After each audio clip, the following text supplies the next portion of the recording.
I can't buy the air I breathe. I can't buy the trees. I can't buy the deepest seas. But it don't matter, 'cause they're there for free. Welcome to Around the World in 88 Tales. Welcome indeed.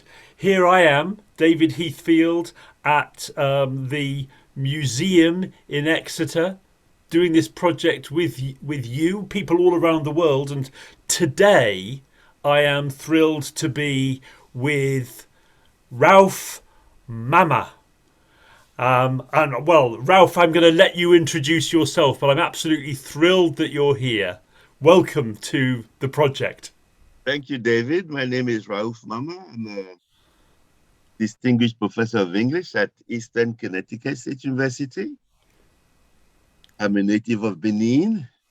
I am the only one in the world today who tells in English and French and Fon and Yoruba folk tales from my native Benin and other parts of the world. And I'm just going to show my globe so everybody can make sure we know where Benin is. So here we are in West Africa, and here is Benin. Thank you, David. Thank you very much. So if I say story time, you say, tell me your story. Brilliant. Well, what I'm going to do, Raouf, is I'm going to tell a story first, Okay. and then I'm going to invite you to tell your story. Okay. And the story we've got today is going to be inspired by one of the smallest of all of the artifacts that are part of this project. I'm holding here an arrowhead. I'm going to hold it really close up to the camera so everybody can see. So this arrowhead, and it might be like arrowheads in many parts of the world, is from the island of Kiritimati, or it might be pronounced Kiritimati, or Christmas Islands. And Kiritimati is part of Kiribati, which is the Republic of Kiribati in the Northern Line Islands. So it's in the middle of the Pacific Ocean. And in fact, Kiribati here is the first place to greet the new year because it's next to the international timeline. So the artifact comes from the other side of the world. I'm going to make that my background. And the story that I'm going to share isn't from there. The story that I'm going to share is actually from India. And it features an arrowhead, or rather I could say an arrow. I'm just going to change the lighting a little bit. That's a bit better. An arrow. So, and please tell us where you are, and do feel free to join in with the story. I learned this story from Sangitaa Sehgall, a storyteller from India who sadly died earlier this year. But I learned this story from her, and it's a sacred story. It's from the Mahabharata, the sacred text from Hinduism, and it's an absolutely a beautiful story that Sangitaa shared with me.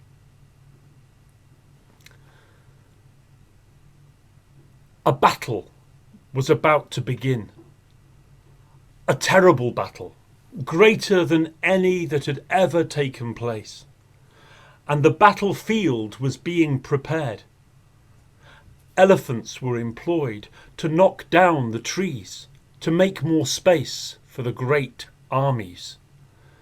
And one of those elephants pushed his head against a huge tree trunk, and the tree toppled and fell to the ground. Out of the branches fell a small nest a bird's nest, and the mother bird flew down, twittering in anxiety to see her little chicks in the nest, but they were not harmed. But the nest was on the ground, and how could she keep them safe when she knew that a battle was being prepared? She flew above the nest. Her chicks could not yet fly. How could she protect them? But the mother bird saw far across the battlefield a chariot, and with all her strength the small bird flew across that vast space. Riding in the chariot was Lord Krishna, father of creation, and beside him Arjuna, the greatest of archers. They were inspecting the battlefield. The Pandavas were going to fight to see if they could take the throne. And when the small bird flew around their heads, Arjuna tried to brush the bird away. But the mother bird found herself facing Lord Krishna himself. "Oh, Lord Krishna, my chicks need protection. Please help them. They will surely die when the battle begins." And Lord Krishna looked at the little bird and said, "I have matters of great importance. I cannot concern myself with your little story." "Oh, but please, Lord Krishna, you are the father of creation. You have the power to do anything. Please protect my chicks." And finally, Krishna said, "Gather enough food for 21 days for you and your 4 chicks." Well, the mother gratefully flew back to her chicks and began to collect food. 2 days later, it was the day where the battle would commence. The armies gathered with their horses and weapons. There rode Arjuna again in his chariot, and Krishna beside him. Krishna sworn not to fight, because he was the Lord of creation, but there to observe. And across the battlefield, Krishna saw the elephant that had knocked down the tree. "Arjuna, give me your bow and one of your arrows." "Why?" said Arjuna. "I am the greatest archer. You have sworn not to fight. Just give them to me. Remember who I am." So Krishna took a bow and an arrow, set the arrow and let it fly. And a great distance it travelled across the battlefield and struck the bell that hung around the elephant's neck. And the bell fell to the ground. Arjuna took back the bow and said, "If I had shot that arrow, I would have killed the elephant." "Wait," said Krishna. "Arjuna, blow in your conch. It is time for the battle to begin."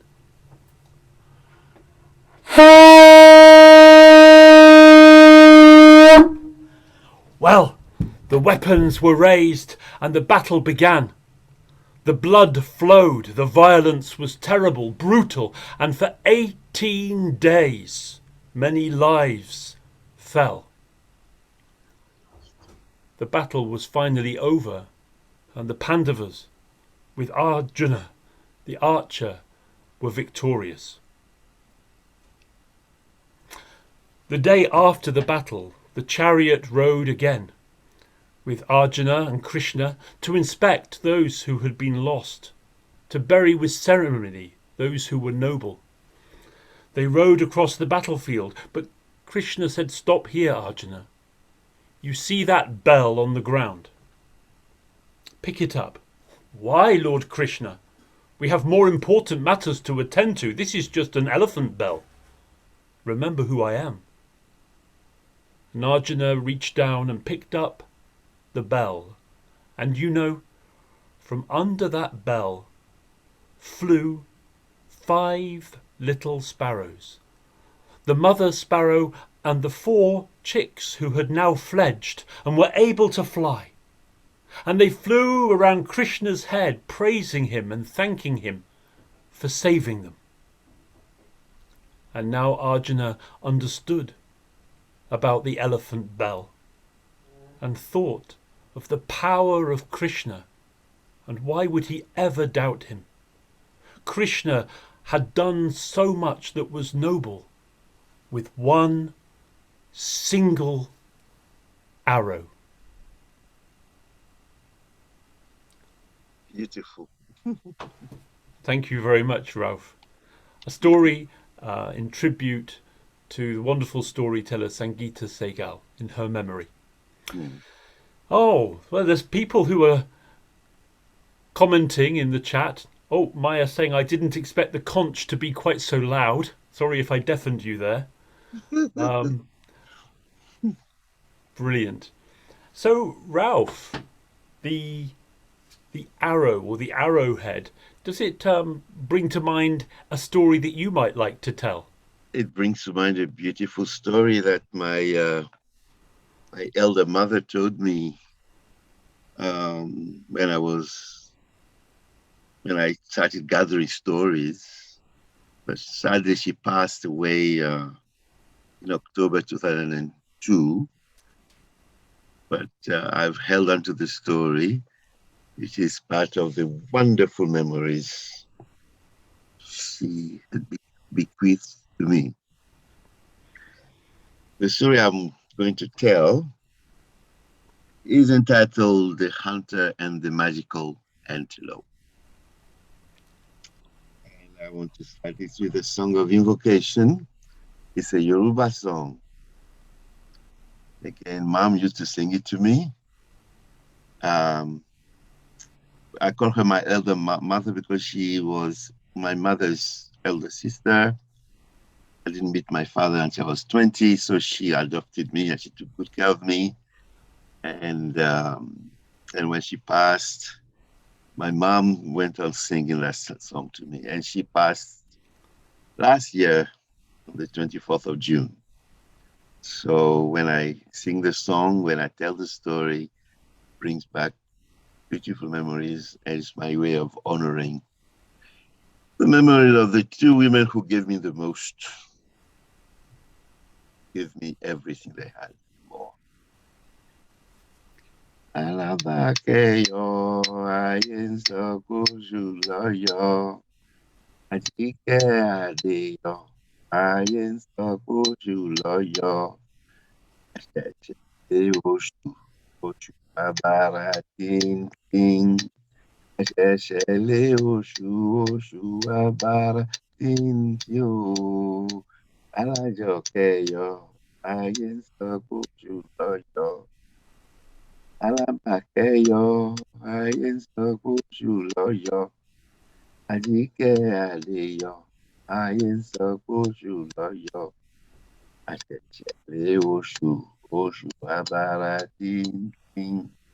Àṣẹ̀ṣẹ̀lẹ̀ oṣù abara tíntìó alájọkẹyọ ayé ń sọ pójú. There was once a hunter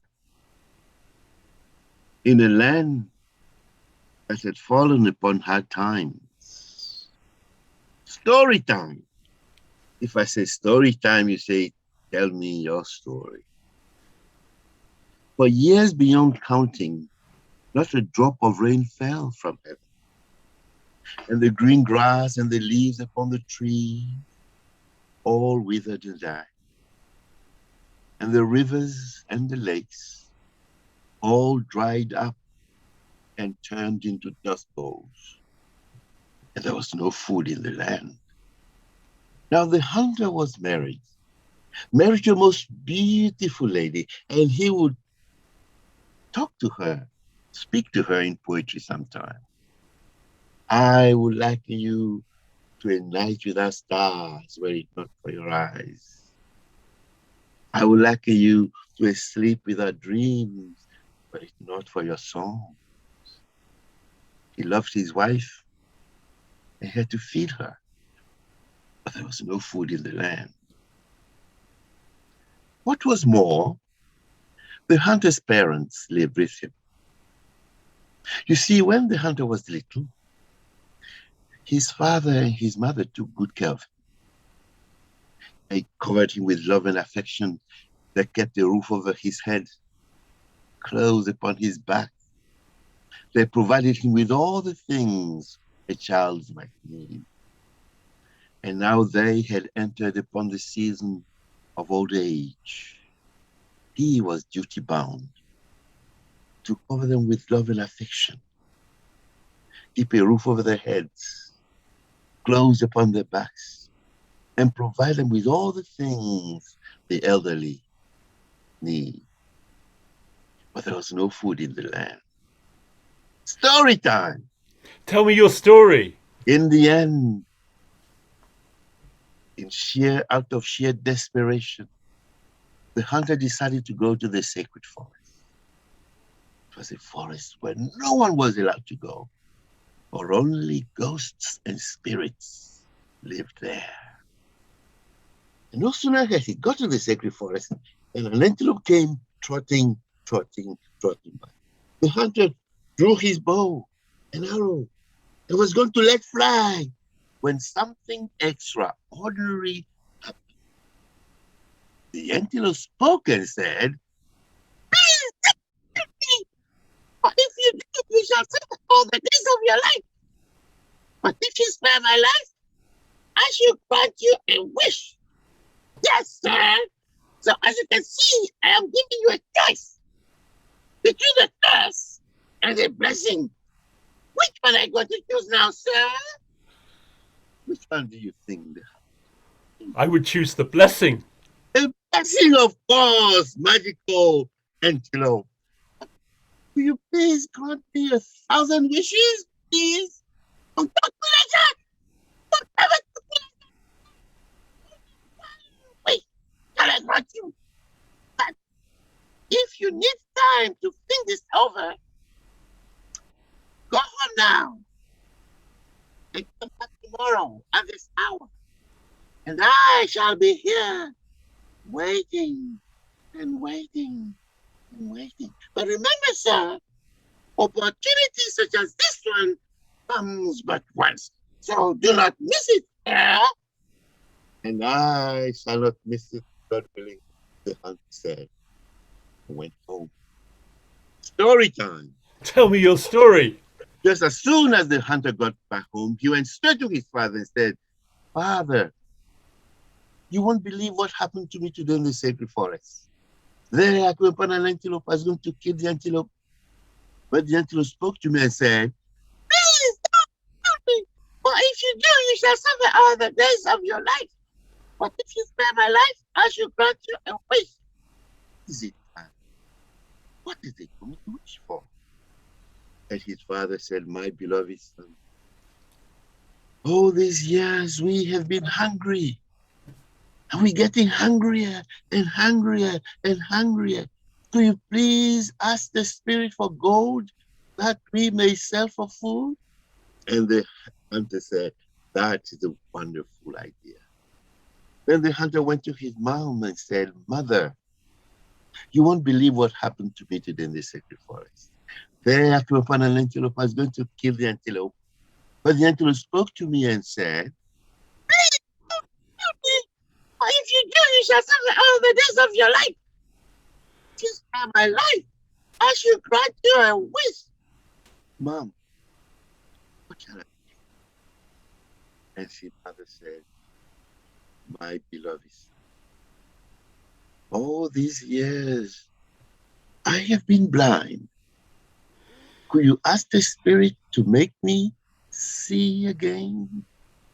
And the hunter said, "Mom, that is a wonderful wish." Then the hunter went to his wife. "My beloved, I would liken you to a night without stars, were it not for your eyes. I would liken you to a sleep without dreams, were it not for your songs. But will you believe what happened to me today in the sacred forest? there Akwempo and antelope was going to kill the antelope. But the antelope spoke to me and said, please don't, please. But if you do, that's all the rest of your life. But if you spare my life, I shall grant you a wish. My beloved, what do you think I should wish for? And his wife said, Lord of my affections, all these years we have been hoping and praying for children. Could you ask the Spirit to give us children? And the hunter said, my beloved, that is the most wonderful wish. But as you can see, the hunter is in a quandary now. How was he going to pick among those three wishes? He thought and thought and thought and thought and thought and thought. But nothing came to him. He went to bed early that night, and all night long he tossed and turned and tossed and turned and tossed and tossed and turned and tossed all night long, but nothing occurred to him. But as the sun rose in the east in majestic splendor, the hunter got up and got dressed and went forth to the sacred forest. And there was the antelope, waiting and waiting and waiting. Welcome back, sir. You have a wish for me now, sir? As a matter of fact, I have a wish for you now. Wonderful, magical. You have a wish? Here is what it says. Wonderful, magical antelope. This is my wish, and may it come true. May my mother see my children in cradles of gold. And his wish was granted, and joy and peace and happiness returned to his home and to all of the homes in his community and to all of the homes in the land.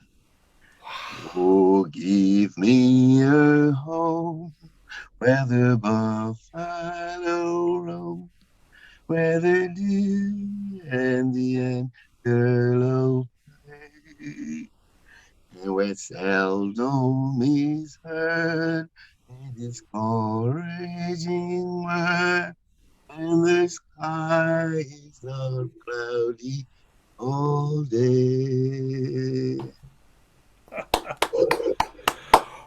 Raouf, Dr. Raouf Mama, that was amazing. What a fantastic story. I wish my mother could see My children, my children in cradles. cradle made of gold. Yeah. You've got the gold, Yeah. the child, The children, and the his mother son. could see again. Everything in one wish. It's just a beautiful story. A beautiful story. And that story came to you from your elder mother, your mother's older sister, and thank you for remembering them and for your song at the beginning as well. That was absolutely beautiful. Thank you. There's some people talking in the chat. My wife Tammy in the chat is saying, thank you for sharing a song and a story from your family. A very clever and creative wish. Such a lovely ending. I'm singing with you right now. Yeah, wonderful. And Maya in Cornwall is saying, I could listen to you tell this story again and again, Raouf. Hilarious, emotional, exciting storytelling. Thank you. Well, invite me, I come to England and tell stories there. Absolutely, you must. So we've got people commenting now, but of course you can comment even if you're watching the recording later. You can on the YouTube or on the Facebook. And this is just a joy. And our stories, which are both prompted by this little arrow artifact, this little arrowhead, you could tell a story that you're inspired to tell as well on the project Padlet. You can share a little story there as well. We'd love to hear it. Wow, once again, thank you very much, Dr. Raouf Mama from Benin. It's a delight that you joined us, and thank you so much for participating. We'll stay in touch. God bless. Bye. Goodbye, goodbye, goodbye. I can't buy the trees. I can't buy the deepest seas, but it don't matter, 'cause they're there for free.